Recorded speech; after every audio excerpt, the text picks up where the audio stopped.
بتبقى قاعد معاهم وتحكي عن موضوع وتفتح مواضيع كتير قوي، وبعد ما تفتح المواضيع وتحكي اللي انت عايز تقوله وهم كمان يحكوا اللي هم عايزين يقولوه، بمجرد ما تسيبهم وتمشي وتديهم ظهرك بتبقى انت الموضوع. انت متخيل؟ بمجرد ما تديهم ظهرك بتبقى انت الموضوع.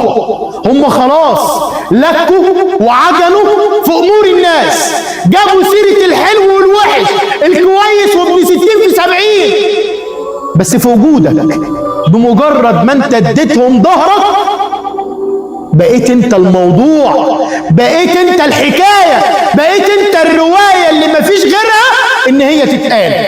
فتأكد اللي هيجيب في حق الناس وفي سيرة الناس معاك، تأكد انه هيتكلم عنك مع الناس. افهمها كويس، علشان انت لو عقلتها هتعيش مستريح والله.